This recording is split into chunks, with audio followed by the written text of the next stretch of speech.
हाल ही में G20 की बैठक हुई भारत में, जो कि पूरी तरीके से सफल रहा।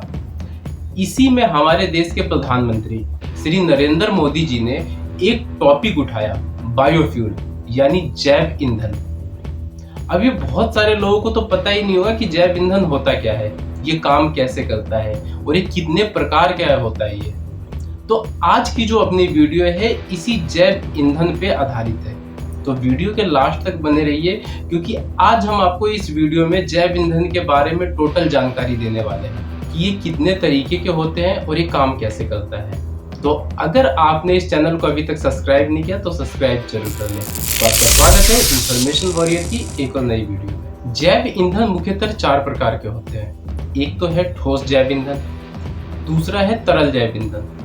तरल में भी 2 प्रकार होते हैं, एक तो है इथेनॉल और दूसरा है मेथेनॉल। तीसरे नंबर पे आता है जैव डीजल और चौथे नंबर पे है हमारा बायोगैस। तो ये मुख्यतः 4 प्रकार के जैव ईंधन होते हैं। ये सबसे पहले तो आप ये समझिए कि जैव ईंधन होता क्या है।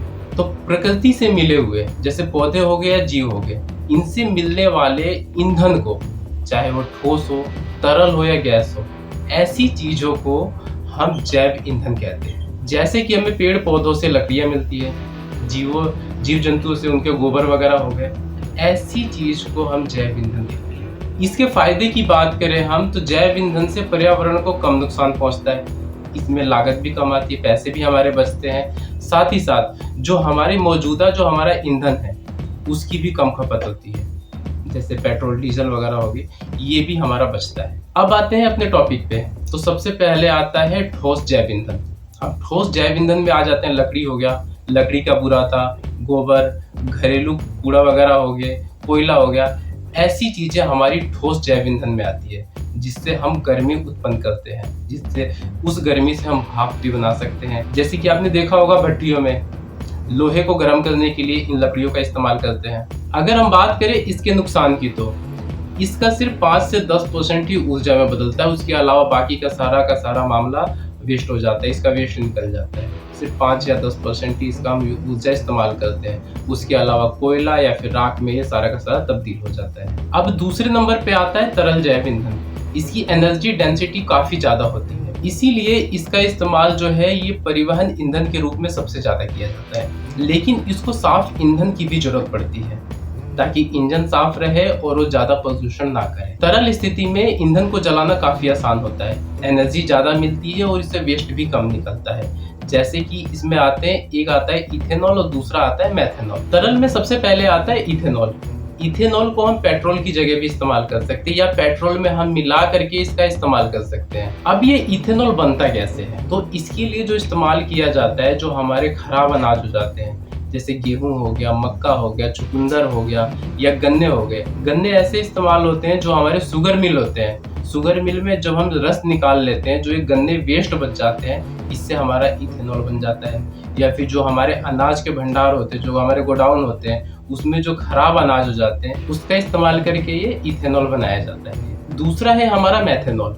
और मेथेनॉल को बनाने के लिए जो म्युनिसिपल वेस्ट होता है उसको इकट्ठा किया जाता है और उसको छान करके, उस कूड़े को छान करके उसमें से धातुओं को अलग कर दिया जाता है, और जो बचता है उसके बाद O2 गैस से इसको गैसिफाइड किया जाता है। फिर उसमें कैटलिस्ट का प्रयोग करते हैं। इस तरीके से हमें मेथेनॉल मिलता है। इसका भी प्रयोग हम इंजन को चलाने के लिए करते हैं, या तो हम सीधे तौर पे इसका इस्तेमाल कर लेते हैं, या फिर पेट्रोल में इसको मिक्स करके हम इस्तेमाल करते हैं। तीसरे नंबर पे आता है बायोडीजल या जैव डीजल कहें हम। जैव डीजल को बनाने के लिए वनस्पति तेल हो गया, जानवरों की चर्बी हो गई, सोयाबीन हो गया, रैपसीड हो गया, सनफ्लावर हो गया, मस्टर्ड ऑयल और एल्गी का इस्तेमाल किया जाता है। डीजल इंजन में 15% बायोडीजल, बाकी का सारा शुद्ध डीजल डाला जाता है। कुछ देशों में जैसे कि जर्मनी हो गया, उसमें 100% बायोडीजल वाले इंजन चलते हैं, लेकिन इंडिया में अभी ऐसा पास नहीं हुआ है। यहाँ पे सिर्फ 15% ही मिलाया जाता है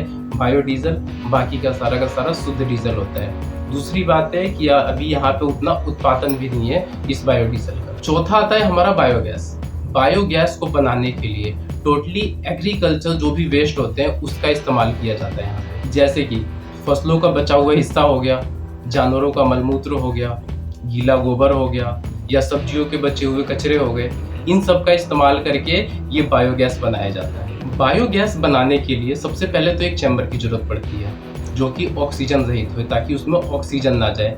फिर उस चैम्बर में सारा का सारा कचरा डाल करके फिर उसको गर्म किया जाता है और फिर इसमें से जो गैस निकलती है उसे हम बायोगैस कहते हैं।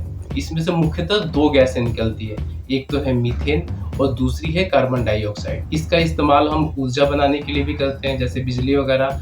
और इससे सबसे ज़्यादा जो इसका इस्तेमाल किया जाता है वो घरों में किया जाता है, रसोई घर में खाना बनाने के लिए।